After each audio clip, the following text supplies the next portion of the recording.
सांगो माने आपण माने आजि सुनी पारिबे मो बोउ ता बाप घरकू बुलिबाकू गला परे बापांक बांडकू धरी उत्तेजित करी तांको सह केमिति केही हेली आउ बियाकू शांति कली। मो ना बीणा बयस 20 वर्ष देखिबाकू मु बहुत सुंदर मो दूध आउ गांडी को देखिले टोका माने पागल परी होई जानती। मु सांग मानंक सह गिहागेही वीडियो देखी गिहागेही विषय रे सबु जानिछि। मो सांग माने तांको प्रेमिक मानंक सह गिहागेही होई खुशी रे अछंती। सेमाने सबु कथा मते कुहंती। गिहागेही हेले बहुत मजा लागे बोली गोटिए सांग त ता भाई सह सबुदिन गिहागेही हेउछि। तांको कथा सुनी मो बिया लाड़ी जाए आउ बियारू पानी बाहरी चढ़ी ओदा होई जाए। मोते भी गिहा खाइबाकू इच्छा हुए किंतु घर लोकंक डररे मु काहा सह गेही हेउ नथिली। बिया बेसी गलु हेले गा टोका मानंक सह गिहागेही हेबाकू इच्छा हुए किंतु डर लागे। दिनकर कथा मो मा सानो भौणी को सांगरे धरी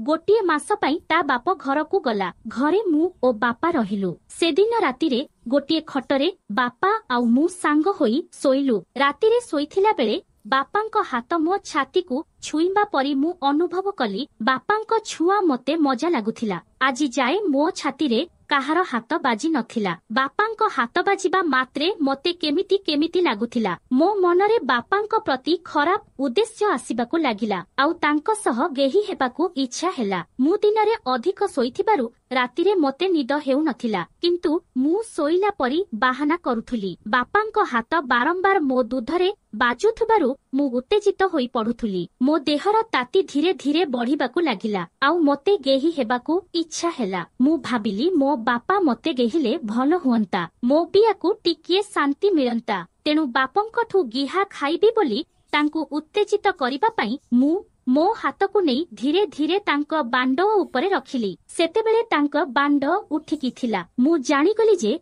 बापा मते गेहिबाकू चाहुछंती तेणु तांकर बांड उठिची ए सुजोग को मु हाथ छड़ा करिबी नाही। जेमिति हेले बापांक सह गेही हेबी बोली भाबिली आउ बारंबार तांको बांडरे हाथ मारुथिले। मो हाथ बाजिबा मात्रे तांको बांड आहुरी फुलिबाकू लागिला। उत्तेजनारे मो देह सिहरी उथिला किंतु बापा किछि न कही निदरे सोईगले। तापर दिन सारा स्वाभाविक भाबरे कटिला। मु गिहा खाइबाकू एते छटपट होई जाइथिली जे जेमिति हेले आजि रातिरे बापांक सह गेही हेबी बोली भाबिली। मु जानी नाही सजोग थिला कि कोन। ठीक संध्या बेले बापा मद पी घर को आसिले। मु बसी गोटाए सिनेमा देखुथिली। बापा मो पाखकू आसी बसिले। जेतेबेले टिकिए निशा होईगला सेतेबेले मु बापांक पाखकू घुंची जाई तांकू छाती उपरकू आउजी होई बसिली। बापा मो मुंडरे हाथ बुलेई मो गाल रे गोटाए चुमा देले। मु मो हाथ को नहीं लुंगी उपरू तांको बांड को छुई देली। बापा कहिले बीणा तू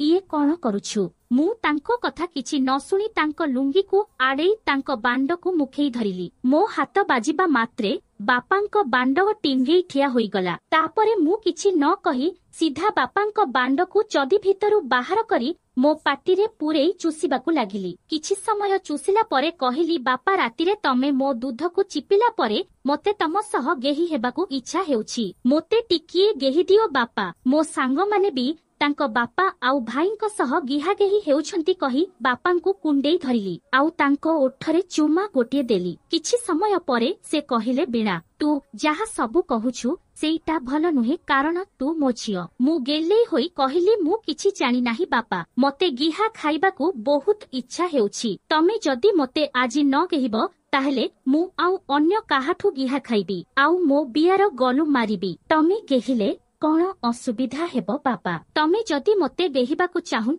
ताहेले रातिरे तमे मो दूध को काहीकि चिपुथिल तमको कौन मजा लागु नथिला बोली कहिली। बापा कहिले बीणा तो बोऊ जदी ए कथा जानिबो ताहेले कौन हेबो। मु एथिरो जानि पारिली जे बापा मते गेहिबाकू चाहुछंती। तापरे मु कहिली बोऊ केमिति जानिबो मु कहिबिनी कि तमे भी कहिबनी। गोटिए थर मते गेही मो मन को टिकिए शांति करि दियो। मो बिया बहुत गलगल हेउछि। मो कथा सुनी से मते कुंढेई धरिले आउ मो उठरे चुमा देबाकू लागिले। मो दुई पिचारे तांको दुई हाथ को रखी चिपिले आउ कहिले बिना तो गांडीटा केते बड़ आउ टाइट हेइछि। मु उत्तेजित होई कहिली हम बापा मो दूध गांडी पाई ତ ସମସ୍ତେ ପାଗଳ ହେଉଛନ୍ତି। ତାପରେ ବାପା ତାଙ୍କ ଉଠକୁ ମୋ ବେକ ମୂଳେ ରଗଡ଼ିଲେ ଆଉ ହାତକୁ ମୋ ଚଡ଼ି ଭିତରେ ପୂରେଇ ମୋ ଗାଣ୍ଡିକୁ ଛୁଇଁଲେ। ମୋ ବିଆରେ ବି ହାତ ମାରିଲେ।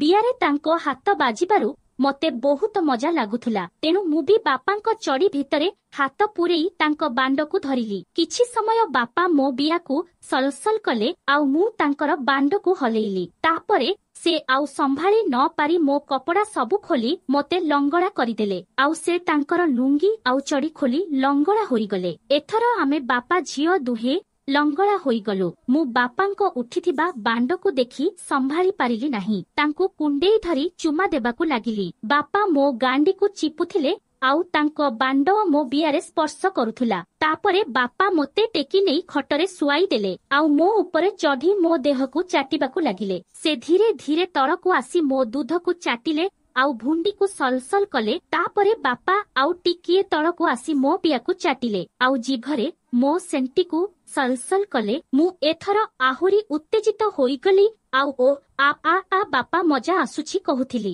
ବାପା ତାଙ୍କ ଜିଭକୁ ବିଆରେ ପୂରେଇ ଭିତର ବାହାର କଲେ। ମୁଁ ଆଉ ସମ୍ଭାଳି ନ ପାରି ତାଙ୍କ ମୁଣ୍ଡକୁ ଧରି ମୋ ବିଆରେ ଚାପିଦେଲି ଆଉ କହିଲି, ମାଗିହା ବାପା ବିଆକୁ ଆଉ ବେଶୀ ଚାଟ ନାହିଁ, ଜଲ୍ଦି ବାଣ୍ଡକୁ ପୂରେଇ ମୋତେ ଗେହିଦିଅ। ବାପା କହିଲେ, ବୀଣା, ଏଥର ତୋ ବିଆରେ ବାଣ୍ଡ ପୂରେଇବାର ସମୟ ଆସିଗଲା। ତାପରେ ମୁଁ ଦୁଇ ଗୋଡକୁ ମେଲେଇ ଦେଲି ଆଉ ବିଆକୁ ଚିରିକି ଧରିଲି। ବାପା ମୋ ବିଆ ଉପରେ ଗୋଟାଏ ଚୁମା ଦେଲେ। ମୁଁ କହିଲି, ବାପା ଜଲ୍ଦି ପୂରାଅ, ଆଉ ସମ୍ଭାଳି ହେଉନି। ତାପରେ ବାପା ତାଙ୍କର ମୋଟା ବାଣ୍ଡକୁ ବିଆ କଣାରେ ରଖି ଗୋଟିଏ ଧକ୍କା ମାରିଦେଲେ। ବାପାଙ୍କ ମୋଟା ବାଣ୍ଡଟା ମୋ ବିଆ ଭିତରେ ପଶିବାରୁ ଭାରି କଷ୍ଟ ହେଲା। ମୁଁ ଜୋରରେ ଚିତ୍କାର କରି ଉଠିଲି, ଓହ ଆ ଆ ଆ ଆ ଆ ଆ ବାପା କାଟୁଛି, ମୋ ବିଆ ଫାଟିଗଲା, ବାପା ବାଣ୍ଡକୁ ବାହାର କର। ଏମିତି କହି ତାଙ୍କୁ ଠେଲୁଥିଲି। ସେ ମୋ କଥା କିଛି ନ ଶୁଣି ମୋ ଉଠରେ ଗୋଟିଏ ଚୁମା ଦେଇ ଆଉ ଗୋଟାଏ ଧକ୍କା ମାରି ବାଣ୍ଡକୁ ପୁରା ବିଆ ଭିତରକୁ ପୂରେଇ ଦେଲେ। ମୁଁ ଚିତ୍କାର କରି ଉଠିଲି, ଉହା ଆ ଆ ଆ ଆ ଆ ଆ ଭାରି କାଟୁଛି, ମୁଁ ମରିଯିବି, ବାପା ଛାଡ଼ି ଦିଅ।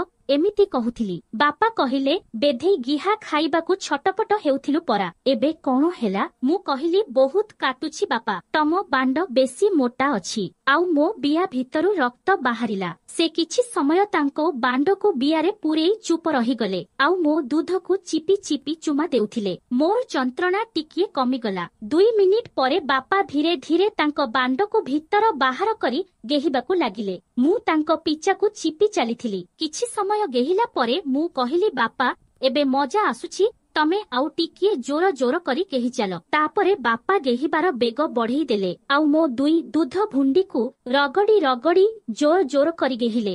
10 ମିନିଟ୍ ଗେହିଲା ପରେ ମୋ ବିଆରୁ ଗରମ ପାଣି ବାହାରି ଗଲା। ତାପରେ ମୁଁ ଶାନ୍ତ ହୋଇଗଲି। ବାପା କିନ୍ତୁ ଛାଡ଼ିଲେ ନାହିଁ, ସେମିତି ଗେହି ଚାଲିଥିଲେ। ତାପରେ ସେ ଉଠି ପଡ଼ିଲେ ଆଉ ମୋର ବୀର୍ଯ୍ୟ ବାହାରୁ ନାହିଁ ବୀଣା, କୁକୁର ଗିହଣାରେ ଗେହିବି ବୋଲି କହିଲେ ଆଉ ମୋତେ ନଇଁବାକୁ କହିଲେ। ମୁଁ ନଇଁ ପଡ଼ିଲି। ତାପରେ ବାପା ପଛପଟରୁ ତାଙ୍କ ବାଣ୍ଡକୁ ମୋ ବିଆରେ ପୂରେଇ ଦୁଇ ଦୁଧକୁ ଦଳି ଦଳି ଗେହିବାକୁ ଲାଗିଲେ। ପଛପଟୁ ଗିହା ଖାଇବାକୁ ମୋତେ ବି ମଜା ଲାଗୁଥିଲା। ତେଣୁ ମୁଁ ଆଖି ବନ୍ଦ କରି ମଜା ନେଉଥିଲି। 15 ମିନିଟ୍ ଖପା ଖପ ଗେହିଲା ପରେ ମୋ ବିଆରୁ ପୁଣି ପାଣି ବାହାରିଗଲା ଆଉ ବାପାଙ୍କ ବାଣ୍ଡରୁ ବୀର୍ଯ୍ୟ ବାହାରିଗଲା। ଏକା ସାଙ୍ଗରେ ଦୁହେଁ ଝଡ଼ିଗଲୁ। ତାପରେ ଦୁହେଁ ସେମିତି ଲଙ୍ଗଳା ହୋଇ ଶୋଇପଡ଼ିଲୁ। କିଛି ସମୟ ପରେ ବାପାଙ୍କ ବାଣ୍ଡୁ ପୁଣି ଥରେ ଠିଆ ହେଲା। ଆଉ ଥରେ ଗେହିବି ବୋଲି କହିଲେ। ସେତେବେଳକୁ ମୋ ବିଆ ବହୁତ ଦରଜ କରୁଥିଲା। ବିଆ ଦରଜ ହେଉଛି, ବାପା କାଲିକି ଗିହା ଗେହି ହେବା, ଆଜି ଶୋଇପଡ଼ିବା କହିଲି। ତାପରେ ବାପା ମୋ ଗାଣ୍ଡିରେ ତାଙ୍କ ବାଣ୍ଡକୁ ପୂରେଇ ଗେହିଲେ। ତାପରେ ଶୋଇ ପଡ଼ିଲୁ। ସେହି ଦିନଠାରୁ ବୋଉ ଫେରିବା ପର୍ଯ୍ୟନ୍ତ ବାପା ମୋତେ ସବୁଦିନ ଗେହିଲେ ଆଉ ଖୁସି କରିଲେ। ଦିନରେ 2 ଥର ଆଉ ରାତିରେ 3 ଥର ଗେହୁଥିଲେ। ବୋଉ ଆଉ ସାନକ ଭଉଣୀ ଘରକୁ ଆସିବା ପରେ ସୁଯୋଗ ମିଳିଲେ ବାପା ମୋତେ ଗେହୁଛନ୍ତି। ବାପା ହେଲେ ମୋ ଜୀବନର ପ୍ରଥମ ପୁରୁଷ, ଯାହାଙ୍କୁ ମୁଁ ମୋର କୁମାରୀତ୍ୱ ଅର୍ପଣ କରିଥିଲି ଏବଂ ଯିଏ ମୋତେ ଗୋଟିଏ କୁମାରୀରୁ ନାରୀରେ ପରିଣତ କରିଦେଇଥିଲେ। ମୁଁ ସେ କଥା କେବେ ବି ଭୁଲି ପାରିବି ନାହିଁ। ମୁଁ ବାପାଙ୍କୁ ଛାଡ଼ି କୁଆଡ଼େ ଯିବାକୁ ଚାହୁଁନାହିଁ। ବାପା ବାହା ହେବାକୁ ମୋତେ ମନା କରୁଛନ୍ତି। ଏବେ ଆମେ ବାପା ଝିଅ ମନ ଭରି ଗିହା ଗେହି ହେଉଛୁ। ଏବେ ମୁଁ ଗର୍ଭବତୀ ଅଛି ଆଉ ବାପା ମୋ ଛୁଆର ବାପା ହେବାକୁ ଯାଉଛନ୍ତି। ସାଙ୍ଗମାନେ, ଯଦି ଭିଡିଓଟି ଆପଣଙ୍କୁ ଭଲ ଲାଗେ ତେବେ ଚ୍ୟାନେଲକୁ ସବସ୍କ୍ରାଇବ୍ କରନ୍ତୁ ଆଉ ଭିଡିଓକୁ ଆପଣଙ୍କ ସାଙ୍ଗମାନଙ୍କୁ ସେୟାର କରନ୍ତୁ। ସେମାନଙ୍କୁ ବି ମଜା ନେବାର ସୁଯୋଗ ଦିଅନ୍ତୁ ଆଉ ଭିଡିଓଟିକୁ ଲାଇକ୍ କରନ୍ତୁ।